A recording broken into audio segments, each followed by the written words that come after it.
So welcome to predicting the Ballon d'Or as realistically as I can from 30th to 1st. Starting off first in 30th is going to be Vitinha.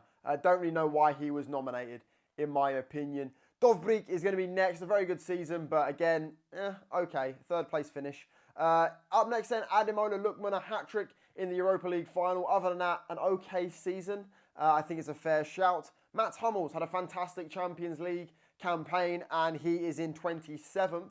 Çalhanoğlu for winning the league with Inter Milan is going to be in 26th for me. Dani Olmo didn't have a great season goals and assists wise, but had a very good Euro 2024. I'm putting him in 25th.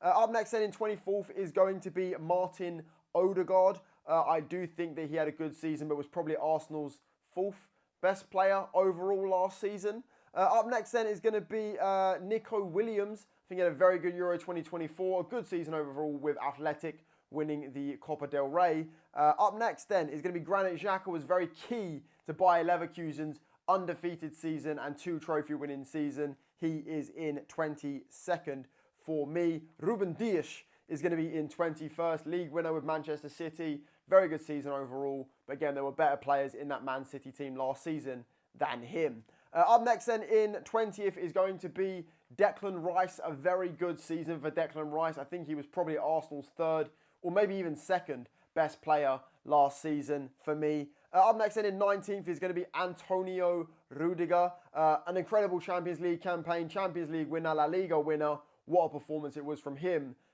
this season or last season. Up next then is going to be, it's going to get controversial now, here we go.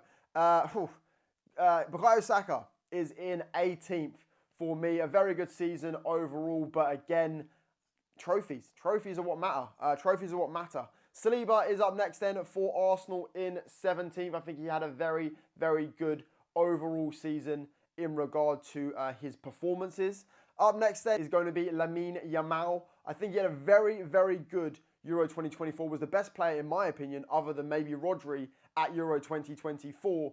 But again, didn't have not a lot of league campaigns. But again, I'm basing it off everything. Up next then, Cole Palmer, then just ahead of Lamine Yamal. Had a very good season, goals and assists wise. 40 plus goals and assists. Incredible. Probably, you can argue it however you want to argue it, but that's how I'm doing it. Up next then, Emilio Martinez then. I do think he had a fantastic Copa America, another international trophy. He's going in there for me. Grimaldo is going to be in 13th. An incredible player. I just love watching him, and I think he deserves to be in that top 13, as we'll say it.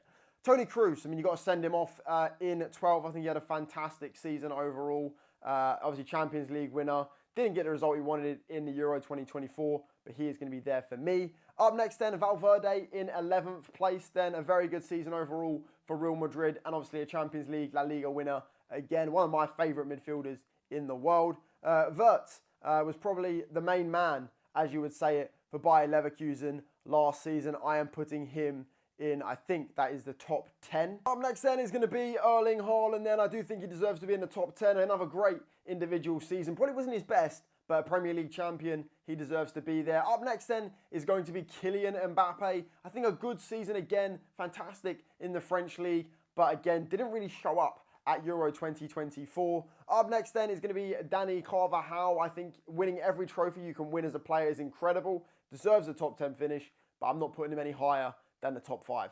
No chance. Up next then is going to be Phil Foden. What a player, what a season he had, but also so quiet at Euro 2024, but does deserve to be in and around that top 5, definitely. Up next then, into the top 5 then, is going to be Lautaro Martinez. What a season he had. Top scorer in the Italian League. Copa America once again. Incredible season for Lautaro Martinez. Up next then, in 4th place, Harry Kane. I do think he was one of the best players in the world. Even though he didn't win a trophy, I think he was one of the best players in the world last season. Probably top 2, top 3 in my opinion. But no trophies means he's in 4th. Up next then is going to be Jude Bellingham. What a season he had in his first season at Real Madrid. 3rd place finish. I think it's a fair shout. And then finally, there were 2 then, Rodri or Vinicius Jr. For me, the winner of the Ballon d'Or should be Vinicius Jr. He was key in the Champions League campaign, La Liga trophy as well. I do think he was probably the best player in the world last season. You can definitely, though, give Rodri a shout, but second for Rodri, and that is my top 30. You're welcome.